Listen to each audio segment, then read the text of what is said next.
You are listening to Proof Text, a Glossa House podcast exploring Scripture with Dr. T. Michael W. Halcomb and Dr. Fredrick J. Long. Welcome and enjoy. Hello, everybody. I'm Professor Fred Long, for those of you who don't know me. So I've been teaching at Asbury Theological Seminary since 2007, and I'm also Director of Greek Instruction here. My areas of specialty include rhetoric in the New Testament, imperial backgrounds to the New Testament. I do Greek discourse work as well. Basically, I love biblical theology. I love spiritual formation as well. So as we look at these texts, they really are worth looking at closely for nuance. I like thinking of things in terms of constructions, and I'm on sabbatical in the fall, and hopefully I'll be writing on Greek grammatical constructions. So we're going to pick up at verse 10 of Luke chapter 1. There might be some students who will join here in person, so there might be a little disruption when that gets going. But if you have questions, use the chat, and or you can speak up too. I don't mind that at all. Typically, I'll read the verse, and then we'll just talk about it, and I'll try to parse some things, look at some things that stand out to me grammatically or syntactically, look at interesting words. So down below here, I've got my lexicon set up, got some other commentaries and things set up here, apparatuses, apparati. So I'm using Logos Bible software, and I have a filter applied that points out certain parts of speech that I think are particularly important when doing exegesis. Pronouns, something as simple as pronouns can start to tell a story. The perspective, who's being addressed, who's speaking, are there any emphatic forms, for example, unnecessary forms, and then plus, Greek has 10, 11, 12 different types of pronouns, and some of them are really interestingly semantically marked for quantity, marked for quality, these kinds of things, and their translations don't always translate those. So that's just one example. So these orange are pronouns. So last time we stopped at verse 10, ke pan to pletos, and I'm using Koine era pronunciation, which I have explained in my Greek textbook. It's kind of a restored pronunciation. We're trying to be as historically accurate as possible. So the reason why we seek to be historically accurate for this first century is because of rhyming and cadence and also consonants, alliteration, these kinds of things. Some of the poetics we can start to recover in the text. Ein tu lau pras ev komenon exo te ora tu thumi a matos. So all the multitude was of the people. So here we have a discontinuous modifier, a constituent. Tu lau goes with to plethos, and it's separated by the main verb of this clause. Typically, genitives follow what they modify. If you want to stress or emphasize the genitive for some reason, you can put it in front of the word. I think there's something interesting too. Sometimes the genitive can be sandwiched between the article and the noun, the head noun. But when you have it separated, it's usually for effect. And Stephen Levinson, discourse grammarian, discourse features pragmatist, he says the stress can be either on the element that occurs before the verb, it may be on the element that occurs after, and so you have to look for other factors to help you decide that. Now here, I'm noticing that the pan, all the multitude, Luke is wanting to stress the inclusive scope of all. So all the multitude. So I'd say that there's stress here. Quantitative specification often indicates a kind of stress. So there is stress on the entirety of the multitude. So is there a bit of hyperbole here?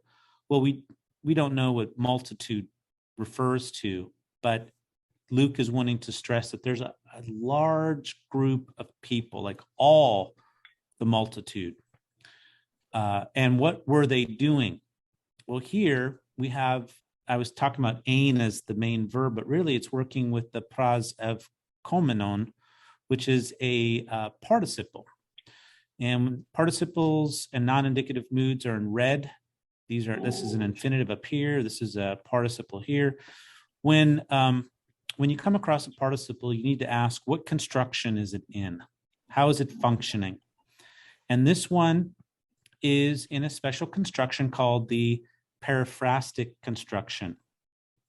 When some form of the verb imi, sometimes yenome, occurs with a participle, it is periphrastic, means roundabout way of saying something. So rather than saying ev pras ev ken, which could have been used. So there could have been an augment here, pros ev ken, and then a third singular ending. So rather than, which would be an imperfect. So rather than using an imperfect tense form to convey was praying, because that would be translated the same way, was praying, Luke has instead decided to use this periphrastic, this roundabout way of saying it.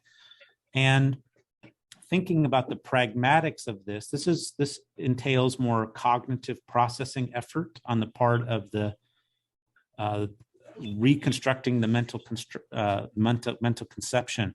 It takes more space, more grammatical space. It's a more unusual construction. So what is the gain? What is the interpretive gain? Typically, based on relevance theory, which is a theory of pragmatics that posits that many different things, but among them is that we speak as efficiently as possible, typically. So Luke is not speaking as efficiently as possible. He's using a roundabout way of saying it. And as I've thought about what's being emphasized here, it is, in fact, the periphrastic participle, praying. This is what's being stressed as an attribute of the verb, as a verbal attribute ascribed to the subject. In this case, it's all the multitude. So what was all the multitude doing? It was praying. And then we have qualifiers. What multitude? Well, the multitude of the people. Leos is used in the Septuagint to refer to the people of God. So it is talking about specifically the people of God. Exo is another modifier, modifying where. And then you have a dative of time, which is really fun, at the hour of the burnt offering, of the incense offering. So imperfective aspect is being conveyed by this present participle used in this periphrastic construction, and stress is placed on this praying. Dative of time stresses point at which is interesting because there are accusatives of time which deal with extension over a period of time, and then there's also genitive of time constructions which talk about construe the quality of the time. And so those are fun. Whenever I see time, especially use of the cases in terms of time, it's always worth stopping and asking why dative of time versus genitive or versus the accusative of time. So that's verse 10, at the hour of prayer. So ke marks continuity with the previous context. De is a conjunction, it's post-positive, so it comes second in its clause.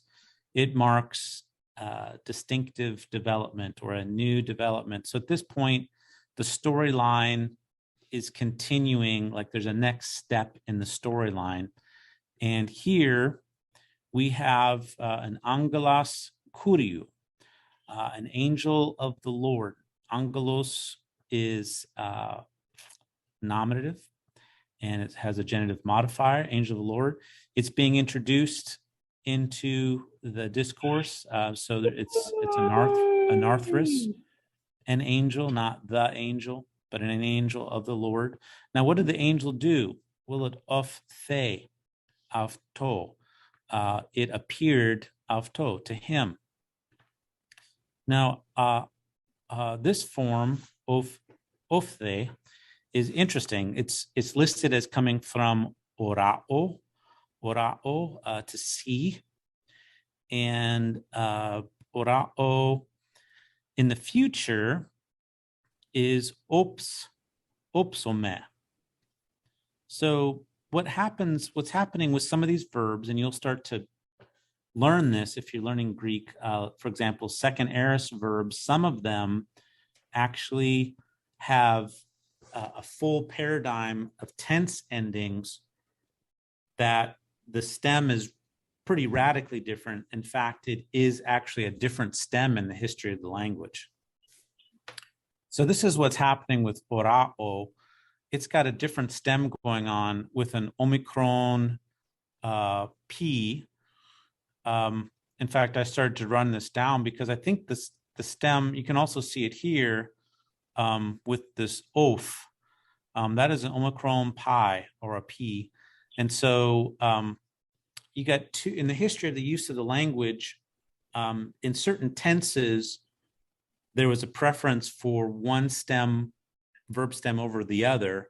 But then when it came to for grammarians to write out the principal parts of the verb, that is the first, second, third, fourth, fifth, sixth principal parts, they just combined the different verb stems into the one paradigm.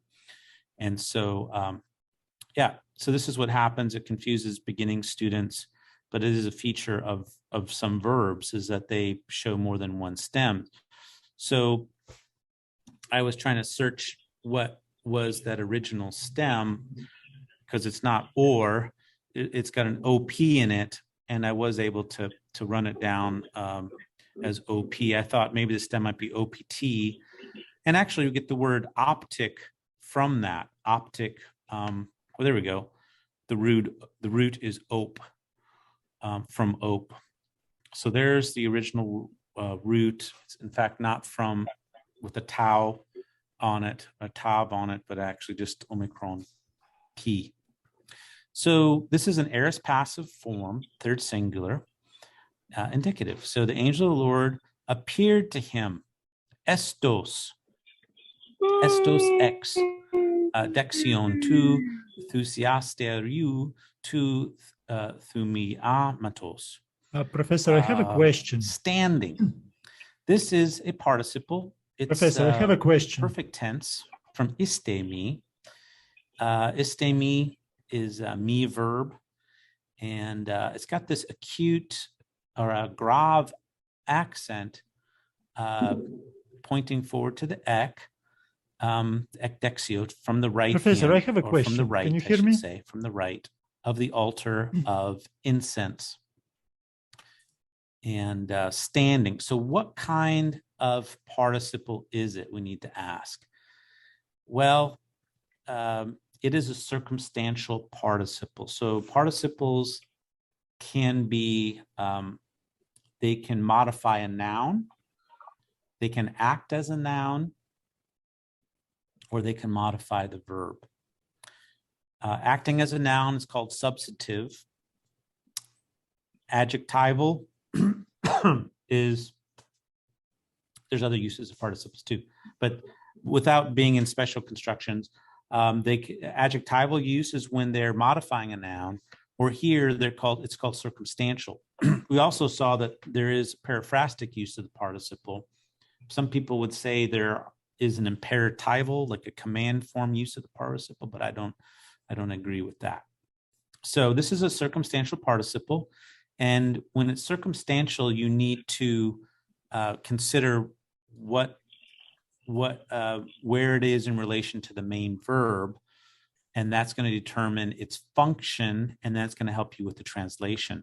This one occurs post its nuclear verb, post-nuclear, which means it occurs after its main verb. And so in my Koine Greek grammar, I synthesized the different views of some people, as well as posit kind of a new understanding of participles from the perspective of information structure. Participles, one grammarian argues that they're just like packets, tight packets of verbal information.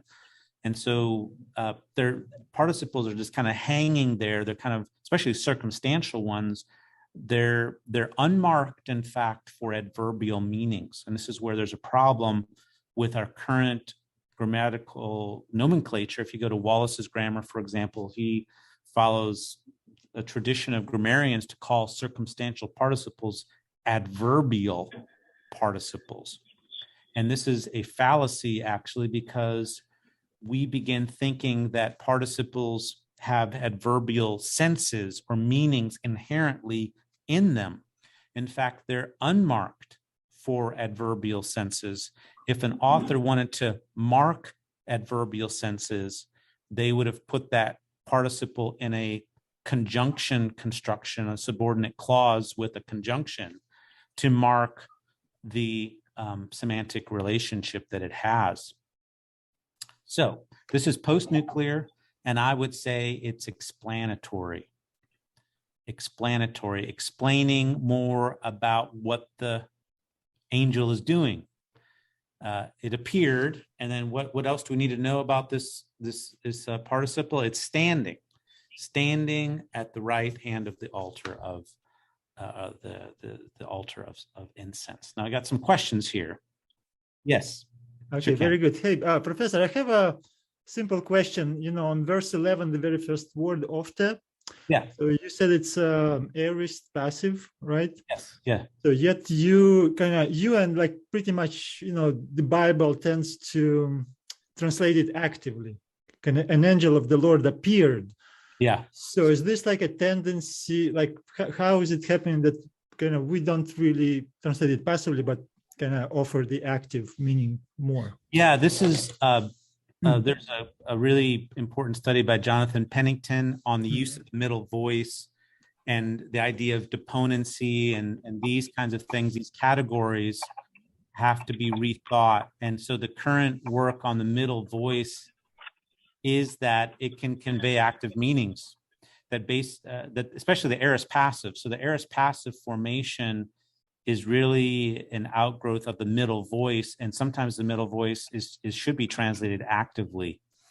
So, and this is the peculiarity, particularly with verbs of appearing and this kind of things, emotive states, also like the verb fear.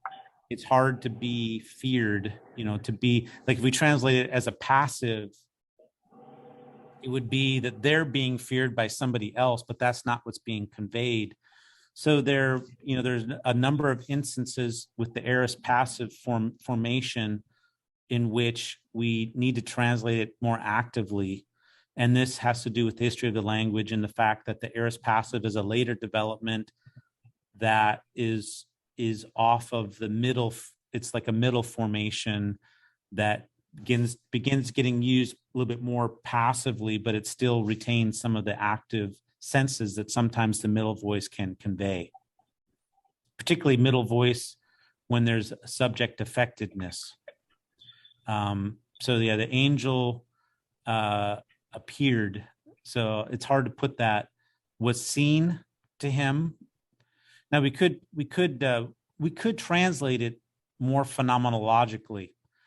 So, for example, it just sounds a little bit cumbersome. So an angel of the Lord was seen to him, or how did I say it? Was seen.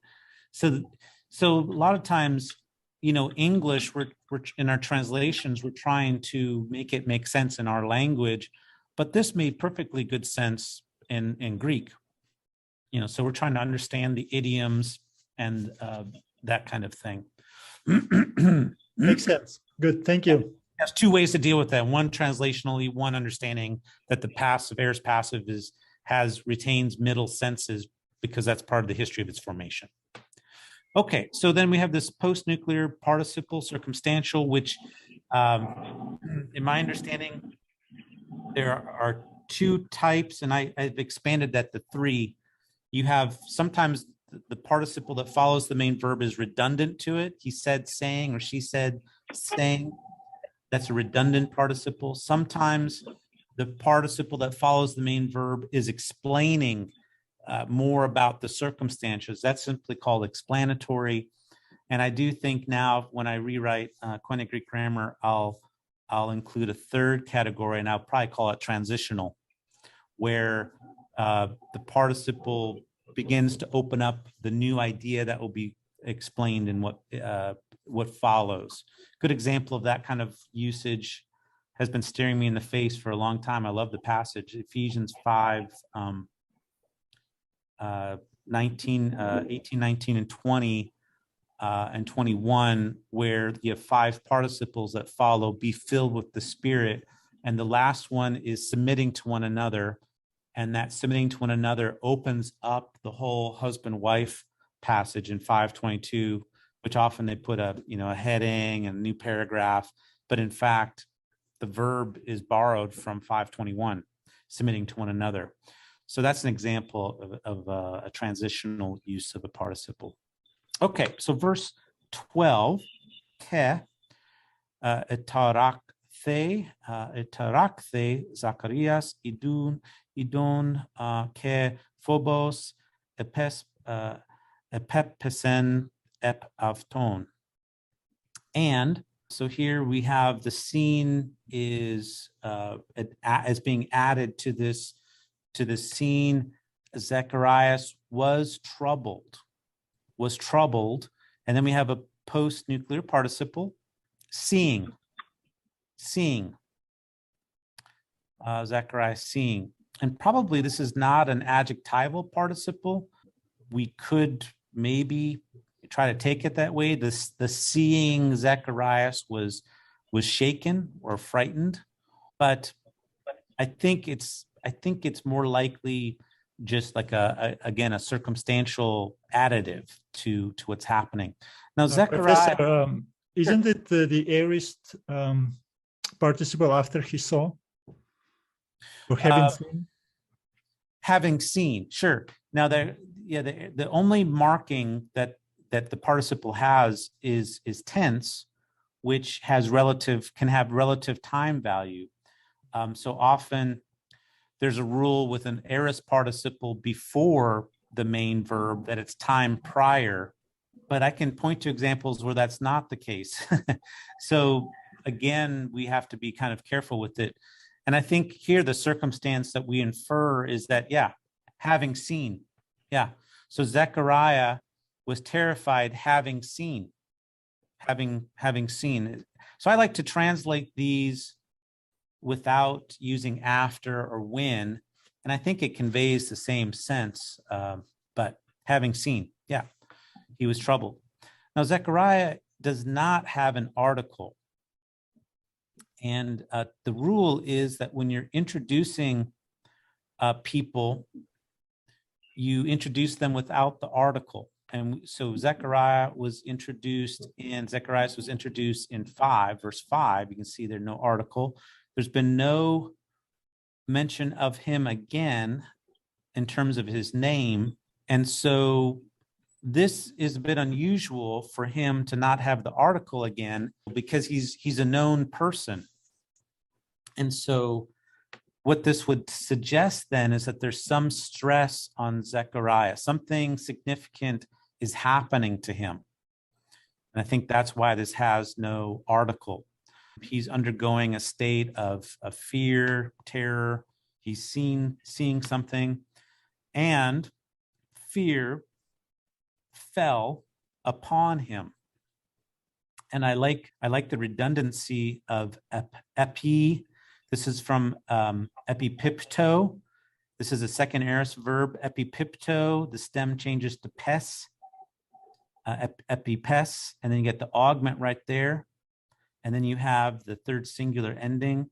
This is second aorist active indicative third singular. Phobos is the subject.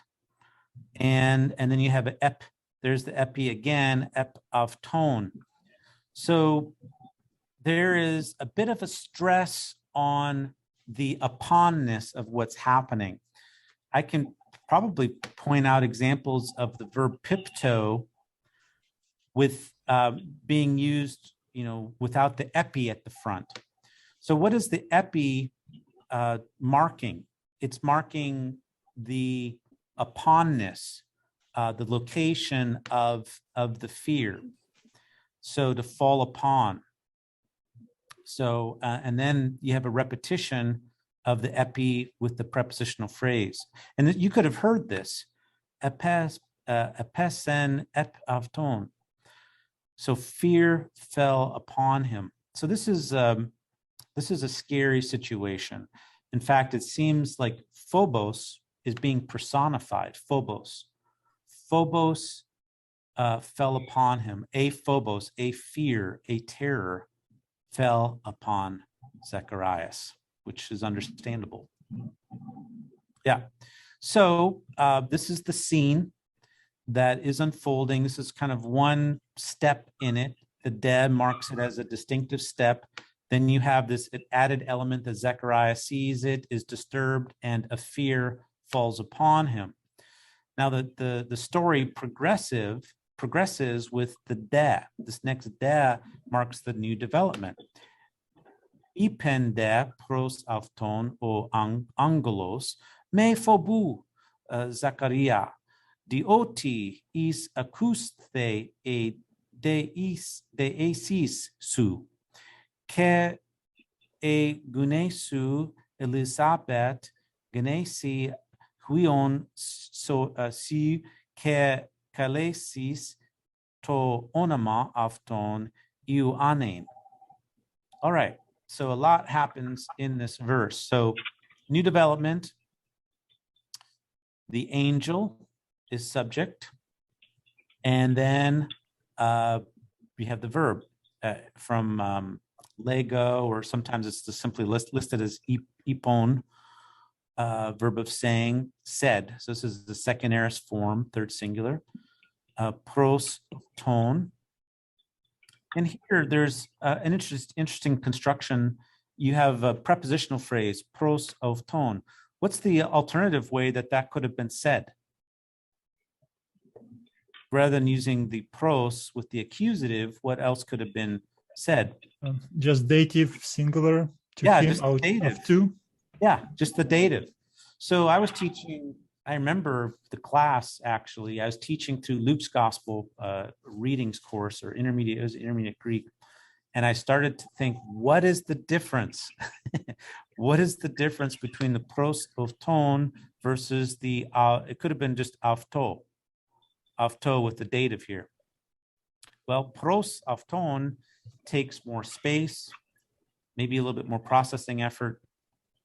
I began to then postulate, and then I did research that backed it up, that pros marks proximity, a kind of closeness. This proximity can mark intensity of conversation. Like I began noticing that Jesus, when he was in debate, all of a sudden a pros would be used rather than the dative case, pros with the accusative.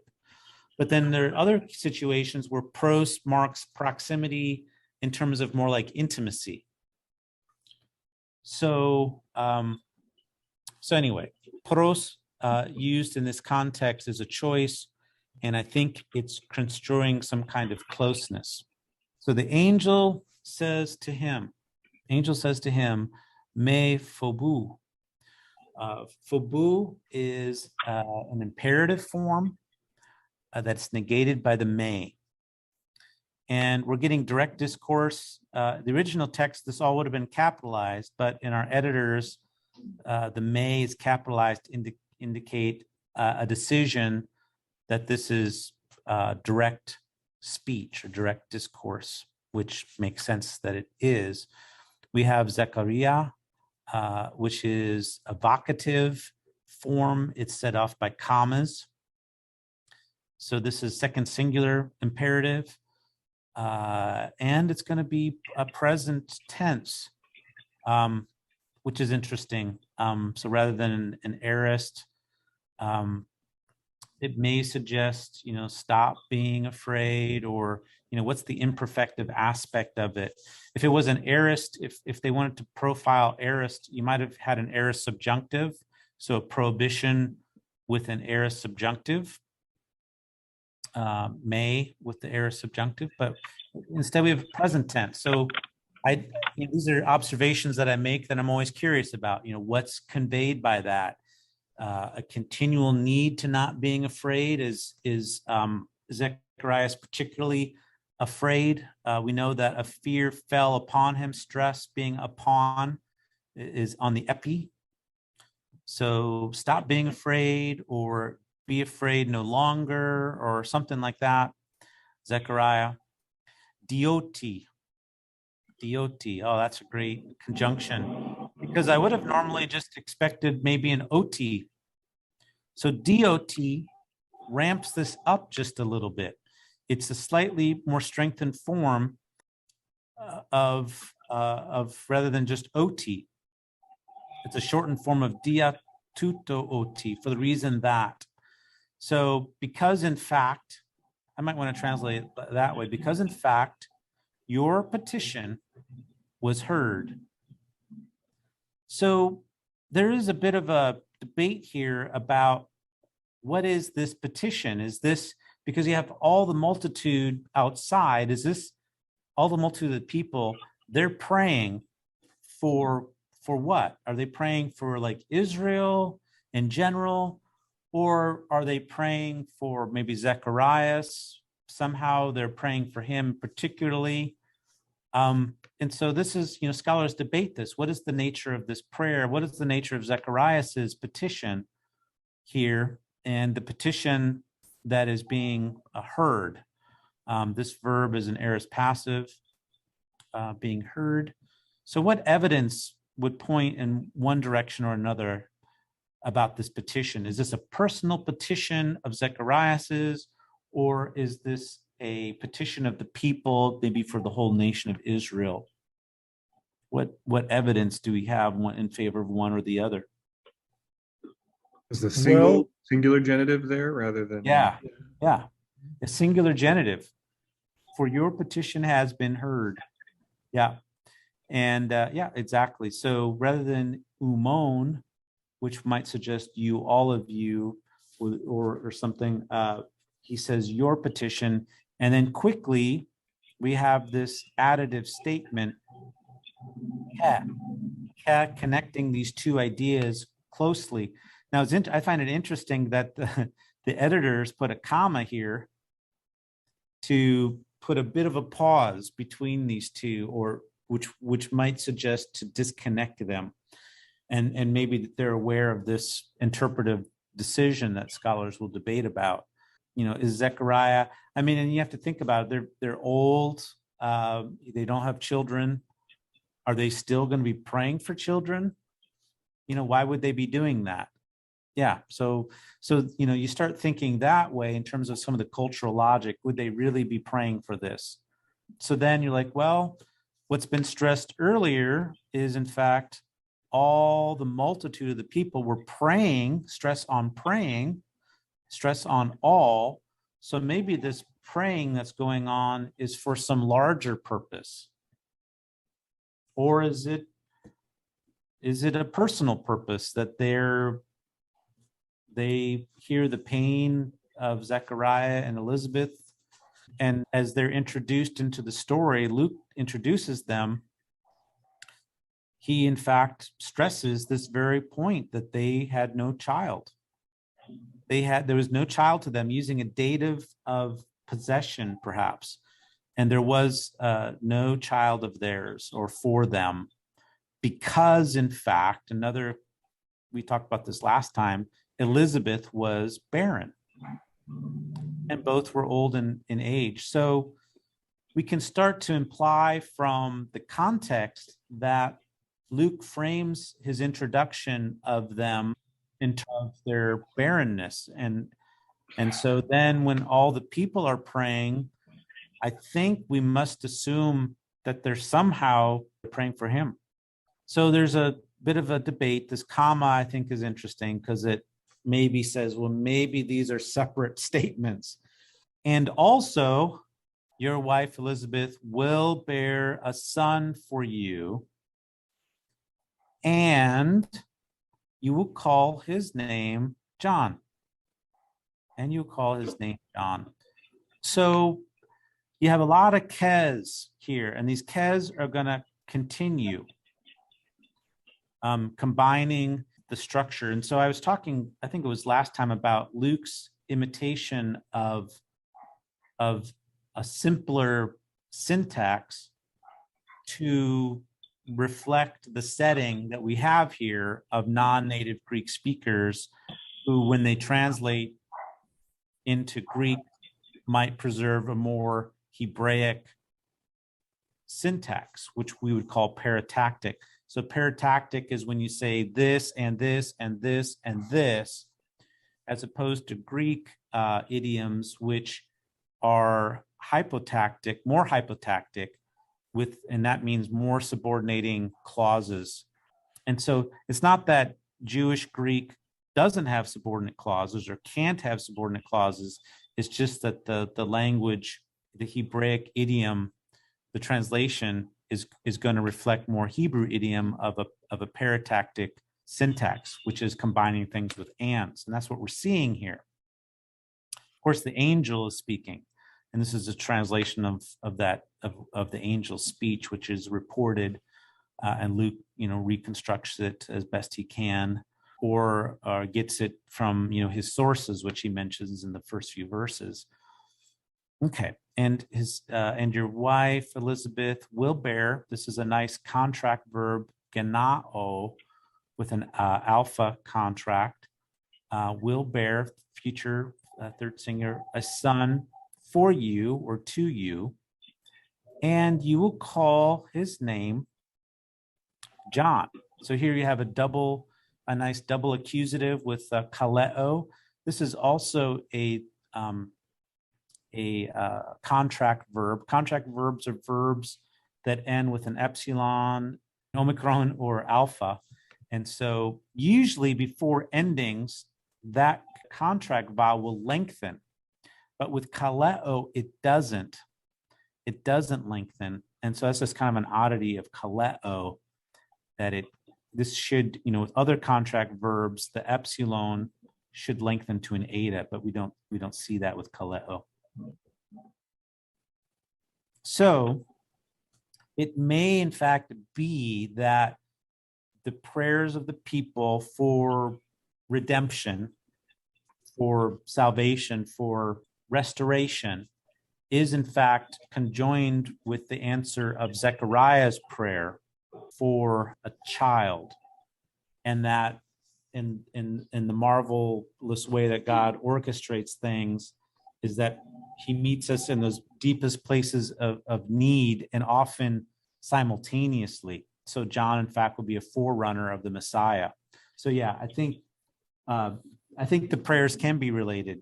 Yeah, the people praying for the nation just also happen to be praying for Zacharias and Elizabeth to have a child.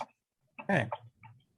Does kaleo have a digamma at the end of the root, or something that is keeping the epsilon from contracting? That is a good question. And I'm not really good with morphology kinds of stuff, but to answer that, you'd want to go to classical lexicons and start looking around and see if you might find something. I'd probably want to go to Smythe's College Greek Grammar, which I have probably over here someplace. If you searched, he might have a little, there it is. Doesn't look like it. It looks like in the history of the language, it shows sometimes you'll see clay, but kaleo. Okay, good question for Peter Gentry, from what I understand about him, that he really knows that. Okay, and you will call his name John. So this is a double accusative. So a double accusative is when certain verbs will take two direct objects or two objects to convey what they're going to convey. And I think it's always helpful. I learned this from one of my classical instructors, to think of one of them as being internal to the action of the verb, and one of them being external So the internal one is what's produced through the action of the verb. And so in this case, the name is out there, like what is his name? But then when you put it through the process of calling, there's something that's generated, and that's called the internal object. And in fact, Iwanen is the internal object. Onama exists out there. We can talk about it. What is his name? His name, his name. Well, you're going to call him. It goes through the grinder of calling, and it comes out John. So John would be the yeah. And someone is greeting somebody. Okay. Verse 14. Que este karasi que agaliasis que pelu epite genese avto kare sonte. And.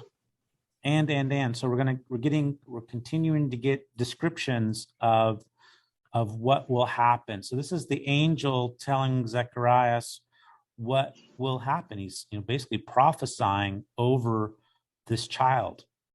And joy for you will be. There will be joy for you.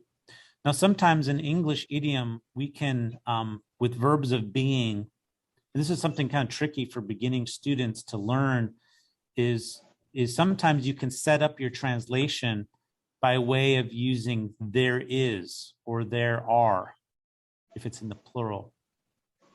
And this works really, really well here. There will be joy for you and rejoicing, and many at his birth will rejoice. So, and many people upon his birthing, or at his birth, his genesis, will rejoice. Future verbs, there is a bit of a chiasm going on, at least, or an inclusio, at least. You start with joy, you end with rejoicing. So there's going to be a lot of joy surrounding the birth of John.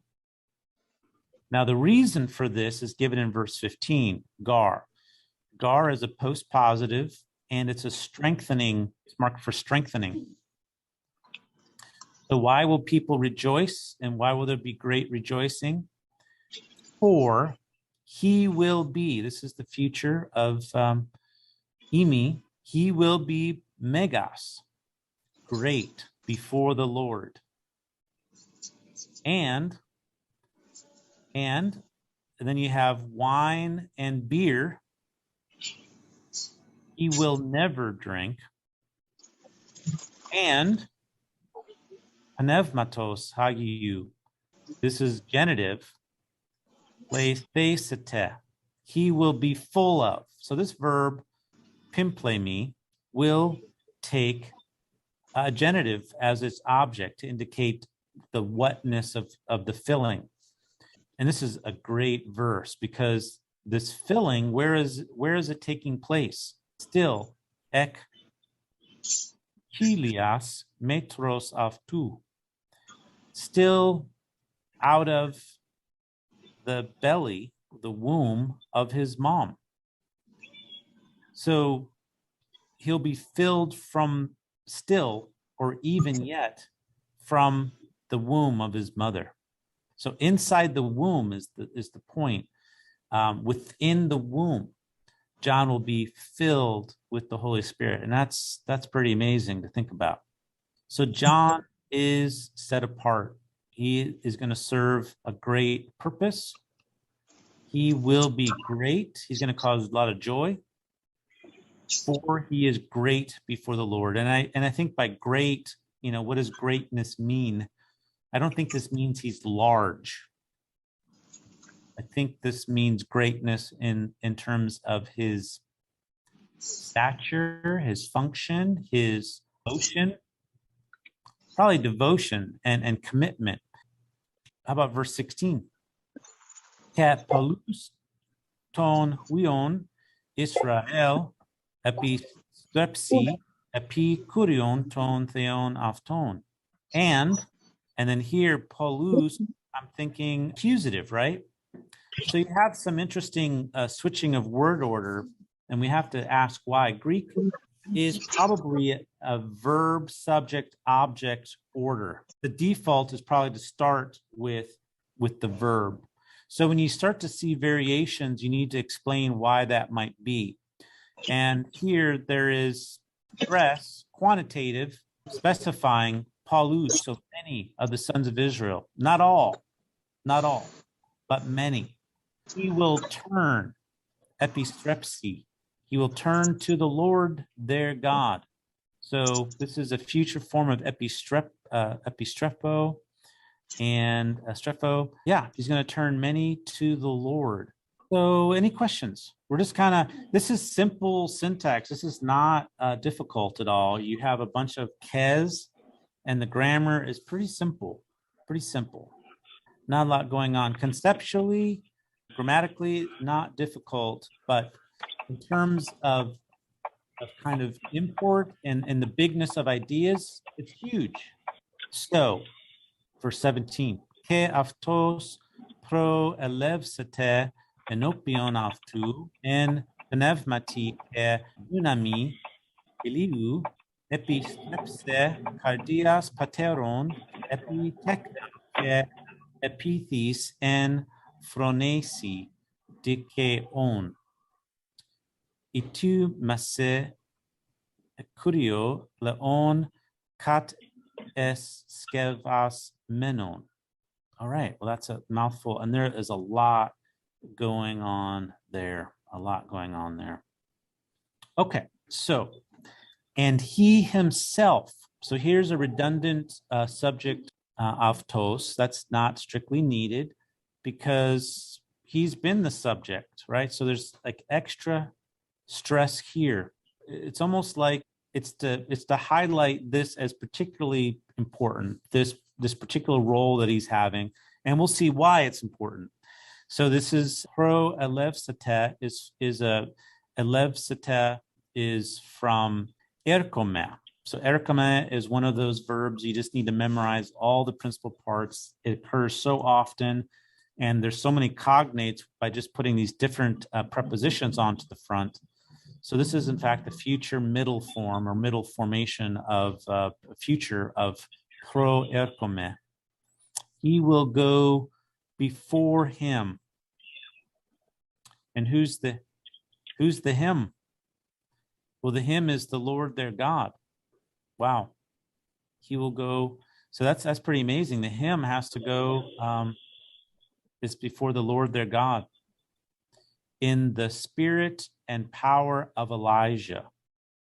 So yeah, we have to disambiguate who is that avtu, and I think it has to be the Lord their God. And so this is really interesting because this seems to be in fulfillment of Malachi 3:1 and Isaiah. This is how, in fact, Mark begins his gospel, quoting from Isaiah and Malachi. He will prepare the way of the Lord. He will make his way straight. So, yeah, going back to Luke then, he is going to go before him in the spirit and power of Elijah. Now, what does that mean? The spirit and power of Elijah. Well, to what is that referring? Why is John coming in the spirit and power of Elijah? What's so significant about that? Well, to understand, we have to know that Malachi, which is the last of the prophetic books, it was the last of the prophetic canon. I just showed you, beginning of Mark's gospel, that Mark quotes from Isaiah, but really begins by quoting Malachi 3 and then merges it with Isaiah. Some people will think, well, he doesn't know what he's talking about. Well, that's not the case. In fact, Malachi is updating and bringing forward Isaiah's prophecy. So in Malachi, the book of Malachi ends with Elijah coming before the great and terrible day of the Lord. And what is Elijah supposed to do there? To turn the hearts of the fathers to their children and the children to their fathers, or else I will come and strike the land with a curse. Pretty terrifying. But this is how Malachi ends. And the significance of this came to me with one of my students. He now has his PhD in theology, but he went to Wheaton and got a theology master. He says, yeah, this is so significant because it's the end of the prophetic canon.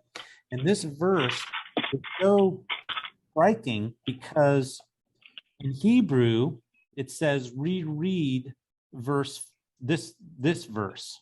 So the Hebrew in the text says reread verse 4. Of course, it wasn't called verse 4 then. It says don't end with the word curse. The Septuagint switches the wording actually. This is how stunning and scary this verse was. But this is basically the last of the prophetic words in the biblical canon of Hebrew scripture. We're looking at these verses right here. Well, lo and behold, John is in fact coming in the power and spirit of Elijah. And what is he going to do? He's going to turn to, this is the infinitive of purpose after verb of motion, to turn the hearts of their fathers to the children, and the disobedient. This is an adjective that is used as a substantive, as a noun, and the disobedient to the understanding of the righteous. To turn or to prepare for the Lord a leon, having been prepared. So what we have here is we have these two participle clauses that are marked slightly purpose. When you have a verb of motion and then infinitives, you have this idea of purpose. Now there's other purpose constructions that could have been used that would have really ramped it up, but for some reason Luke, in his portrayal of the angel speaking here, was content to just use this standard infinitive construction. Yeah, to turn the hearts and to prepare a people for the Lord, having been prepared. Very significant. Now, Jesus in Matthew's gospel twice says, hey, guess who Elijah was? John. John the Baptist is Elijah, if you want to know. So you can run down those references in your Bibles. I think maybe right here I can start to track it down. If you're willing to accept it, John himself is Elijah, who was to come. Elijah, who was to come, goes back to Malachi. All right, this is pretty significant because John is going to be fulfilling the role of Elijah. And part of that role is to turn people back who are obedient. Yeah, and I love that picture of fathers to their children, children to their fathers. And of course, the big question is, or else I will come and strike the land with a curse. Did that happen? Will that happen? Has that happened? What does that look like? Or is that just a warning? Depends on your eschatology. I think it happened in AD 70 when the people, the temple was destroyed. It was a very tragic, sad event, which plays large in Luke's gospel. We'll get to there eventually if you keep reading through Luke. But, Jesus weeps twice only in scriptures that, John and John's gospel at the death of Lazarus. And then he weeps in Luke's gospel when he sees the death of the city coming, the besieging of Jerusalem. So look at Luke 19:44. So John is having a preparatory role to prepare for people to turn to the Lord their God, which, in this part of the story, we don't know who this is, but as the story unfolds, we know that it is in fact Jesus as their Lord coming to them, who is their God. He is the one who's going to go before that Lord in the power and spirit of Elijah. So John is preparing the way of the Lord. And in fact, that Lord and God is in fact Jesus, who is in fact a son of God. We'll see that in his genealogy in Luke 3. Well, we'll stop here and we'll pick up in verse 18 when Zechariah speaks back. So nice to chat with you all, and take care. Interested in growing your ancient language skills but not sure where to start? Glossa House can help. From illustrated readers and short stories to lexicons and grammars, Glossa House offers a variety of resources for beginning, intermediate, and experienced ancient language learners. Head to glossahouse.com today. Glossa House, language resources for the global community.